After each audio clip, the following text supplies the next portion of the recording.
Hi boys and girls, welcome back to another Pillar Kids video. Well, all these weeks we've been talking about something special is coming. God was going to send a rescuer. God was going to send a redeemer. We've been talking about that all this year. And here we are, the Sunday after Thanksgiving, and we're going to meet, or we already know the Redeemer. Jesus is our Redeemer. But in our Bible stories, we're going to hear about when he came. It's exciting. We call this season Advent season. Advent. It means the coming or his coming. So for this week's story, Miss Alana is going to read us a story from our Jesus Storybook Bible. Get ready, boys and girls.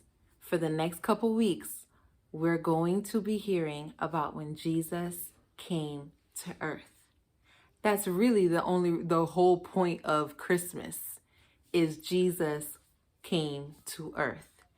Our rescuer, our redeemer has come. Hi Pillar Kids, it's story time. Today's story is titled Get Ready. God's people return from being slaves. And you can find this story from Nehemiah chapters 8 through 10, Malachi chapters 1, 3, and 4, and Ezra chapter 7. All right, let's get started. Have you ever been to a party that lasted a whole week? How about a sermon that went all day? Well, that's what happened to God's people after they came home from being slaves. They had forgotten how God wanted them to live or who they were supposed to be.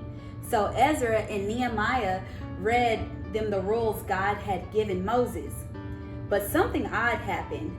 The more the sermon went on, the sadder they all got. Why? Was the sermon that boring? No, not really. It was strange, you see. As Ezra read the book of rules, it worked like a mirror. It showed them what they were like and that they didn't like what they saw. They saw that they had not been living the way they should. They saw that they were cruel and selfish. We've blown it, they cried. Now God will punish us. They thought they knew what God was going to do, but they didn't.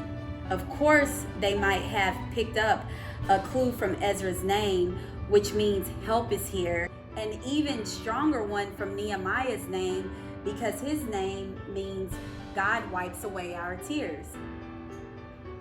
And that, as you'll see, is just exactly what God was getting ready to do. Ezra looked at God's children. Great hot tears were welling up in their eyes and streaming down their cheeks. He stopped his sermon mid-sentence and shut the book. "We are having a party," he shouted. And so that's just what they all did all week long. God wants us to be happy, Ezra said. All day they listened to the stories about the wonderful things God had done for his people, how he made the world, how he gave special promise to Abraham, how he rescued them from slavery, how he spoke to Moses and showed them how to live, how he brought them a special land, how he rescued them, no matter what, time after time, over and over again, because of his never stopping, never giving up, unbreaking, always and forever love. They remembered how God had always, all through the years, had been loving his children, keeping his promise to Abraham, taking care of them, forgiving them, even when they did disobey, even when they ran from him, even when they thought they didn't need him. Then God told his children something more. "I can't stop loving you. You are my heart's treasure, but I lost you. Now I am coming back for you. I am like the sun that gently shines on you, chasing away darkness and fear and death. You'll be so happy.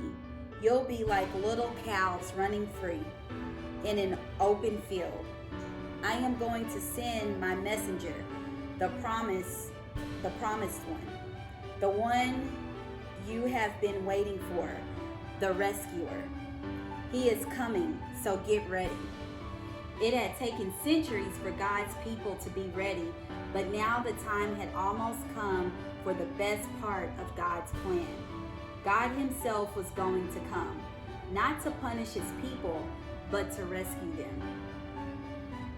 God was getting ready to wipe away every tear from every eye, and the true party was just about to begin.